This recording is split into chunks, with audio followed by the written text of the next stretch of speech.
I'm your host, David, and welcome to the Cold War, an exploration of the 44-year conflict that shaped the world we live in. In our last episode, we discussed the situation at the end of the war in Europe. With the leaders of the Big Three meeting at Potsdam, the structure and fate of the post-war world was being determined. By the end of the conference, at the beginning of August 1945, decisions had been made.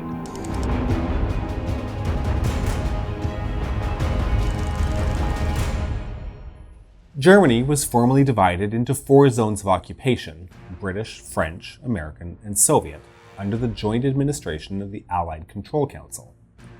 While each occupying force assumed local control over their areas and had the ability to administer the area as they saw fit, decisions which would affect Germany as a whole were to be discussed and decided in the ACC to ensure a relatively uniform development across the territory in anticipation of the end of occupation.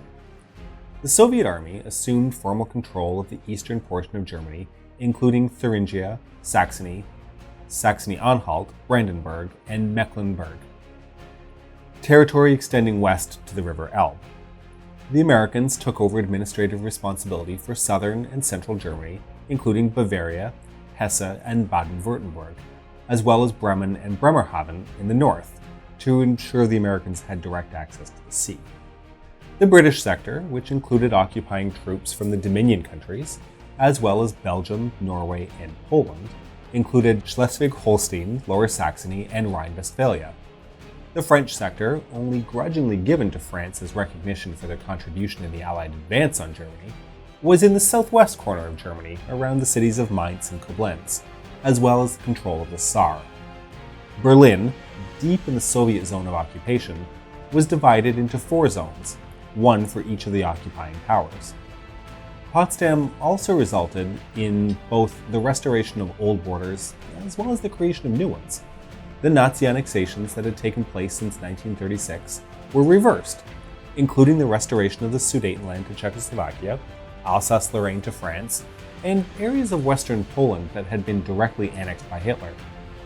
In addition, it was agreed that Austria was to eventually regain its independence as a separate nation. As part of the effort to reduce the potential future threat of Germany, it was also decided to alter her pre-1937 borders. At the insistence of Stalin, who was looking for a larger territorial buffer between Germany and the Soviet Union, the eastern border of Germany was shifted approximately 200 kilometers west to the line made by the rivers Oder and Nisa. This land was given to Poland to compensate them for the land that the Soviet Union had directly annexed in 1944 as the Red Army pushed towards Berlin. This was the same territory that the Soviet Union had occupied and claimed in 1939 as part of the terms of the Molotov-Ribbentrop Act. Although mostly agricultural land, included in the lost German territory was Upper Silesia, the second largest concentration of heavy industry after the Ruhr. East Prussia was divided into 2, with the southern portion being amalgamated into Poland, while the northern portion was annexed directly by the Soviet Union and turned into the military zone of Kaliningrad. All of this was seen as a key step in the removal of Germany's war potential. Overall, German territory was reduced by about 25% of its pre-1937 size. It was recognized that the ethnic composition of these territories did not align well to their new ownership. Modern estimates are that approximately 10 million ethnic Germans lived in the territory east of the Oder-Nisa line. These numbers are difficult to be accurate with, as large numbers of German refugees had been fleeing west through 1944 and 1945, ahead of the advancing Red Army. It was well accepted by those involved in the discussions at Potsdam that having pockets of ethnic minorities under the jurisdiction of other governments could potentially lead to future conflict. After all, one of Hitler's main justifications for his territorial grabs in the late 1930s was to protect German minority populations in those territories. As such, it was agreed that the 3 governments of the Soviet Union, the United States, and Great Britain, having considered the question in all its aspects, recognized that the transfer to Germany of German populations or elements thereof remaining in Poland, Czechoslovakia, and Hungary will have to be undertaken. They agree that any transfers that take place should be effected in an orderly and humane manner. With the additional German ethnic communities across the rest of Poland, Czechoslovakia, and Hungary, it was estimated that approximately 14 million ethnic Germans would need to be forcibly resettled. Truman and Churchill, as well as Attlee, knew that the bulk of the resettlement would be conducted by the Soviets under the auspices of Stalin. They accepted that although the term orderly and humane was agreed upon, it was likely that many deaths would potentially occur as part of the movement of population. In the end, it's estimated that approximately 500,000 people died during the expulsions and resettlements. The denazification of Germany was again a topic of discussion, as it had been at previous conferences, and further details were decided on how to deal with Germans who had been members of the Nazi Party.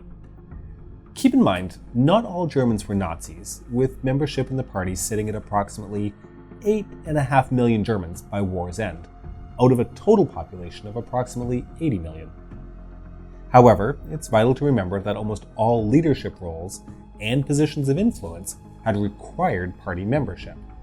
If all members of the Nazi Party were excluded from even holding positions of influence and power again, as some had proposed, including Henry Morgenthau, non-German administrators would be required.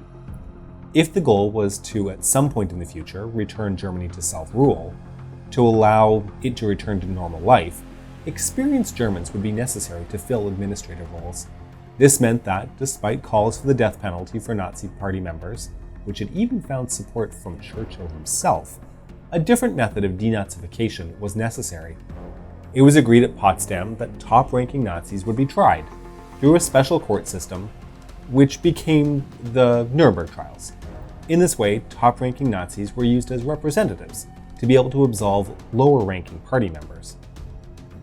The issue of reparations loomed large in the discussions at Potsdam, especially for Stalin, who had seen massive destruction wrought on the Soviet Union. It had previously agreed at Yalta that while reparations would be necessary, they would and could not be demanded in cash. Instead, territory and industrial capacity and knowledge were used for this. It was agreed that 10% of German capacity from the Western Allied zones of occupation would also be transferred to Soviet control. It's estimated that over 11,000 tons of factory equipment was sent east from Germany to the Soviet Union, including technology from the Daimler-Benz engine plant at Obernheim and the ball bearing plant at Schweinfurt, both notable for their military-industrial importance.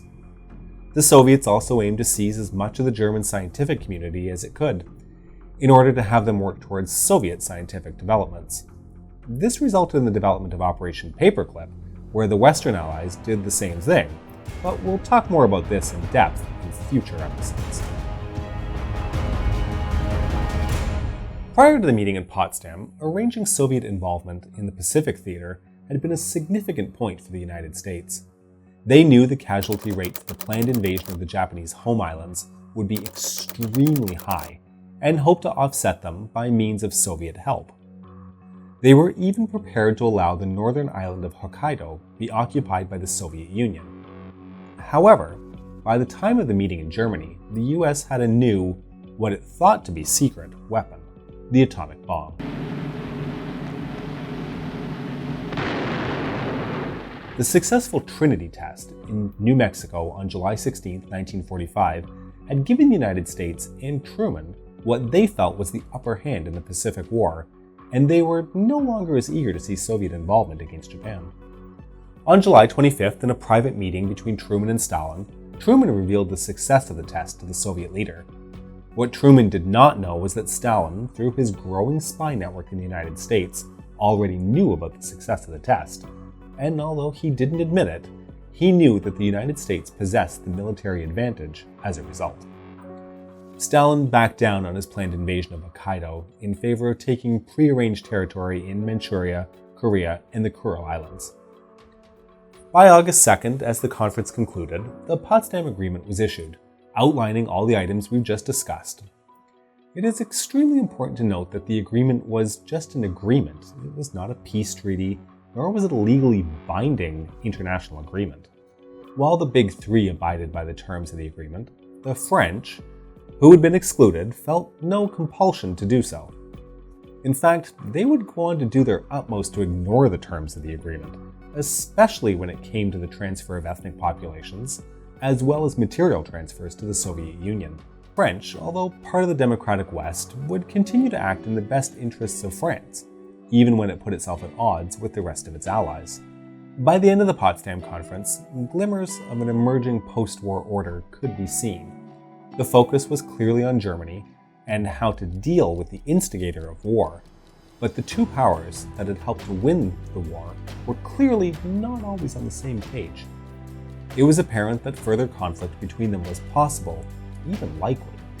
As the fighting of the Second World War stopped, a new war was beginning. The Cold War had begun. Please be sure to hit subscribe, as we at the Cold War plan to bring you more episodes explaining the creation of new global institutions, the ideologies behind the participants, and as well as life in the nations involved.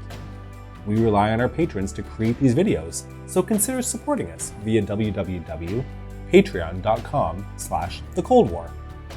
This is the Cold War channel, and we will catch you on the next one.